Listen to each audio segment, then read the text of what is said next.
स्वातंत्र्यापासून 60 वर्षे असलेली काँग्रेसची अनभिषिक्त सत्ता गेल्या 11 वर्षांपूर्वी उलथवून टाकून पुढील 60 वर्ष सत्तेत बसण्याची स्वप्ने पाहणाऱ्या भारतीय जनता पार्टीने सोलापूर जिल्ह्यात पुन्हा एकदा इन्कमिंगचे सत्र आरंभले आहे.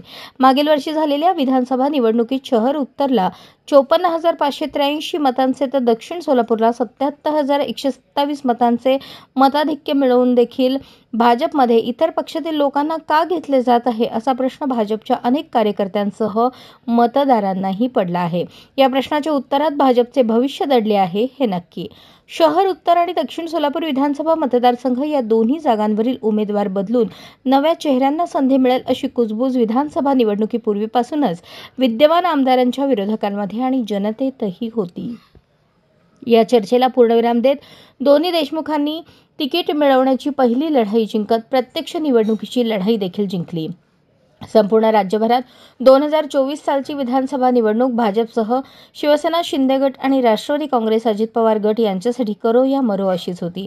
पक्ष विस्ताराची प्रचंड मोठी महत्त्वाकांक्षा बाळगून असलेला भाजप मात्र स्थानिक स्वराज्य संस्थांच्या निवडणुकीच्या पार्श्वभूमीवर आता ॲक्शन मोडमध्ये आला आहे.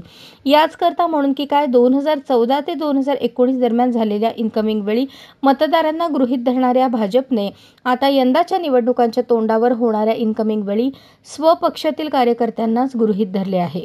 शहर उत्तर विधानसभा मतदारसंघ आणि दक्षिण सोलापूर विधानसभा मतदारसंघात मोठ्या प्रमाणावर सुरू झालेले इन्कमिंग हे विद्यमान आमदारांच्या पचनी पडणारे नाही हे उघड आहे.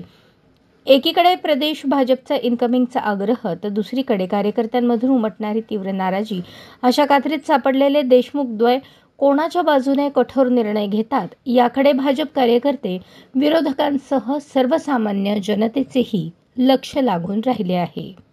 अशाच नवनवीन अपडेटसाठी जनता राज्य न्यूज चॅनलला सबस्क्राईब करा, लाईक करा आणि शेअर करायला विसरू नका.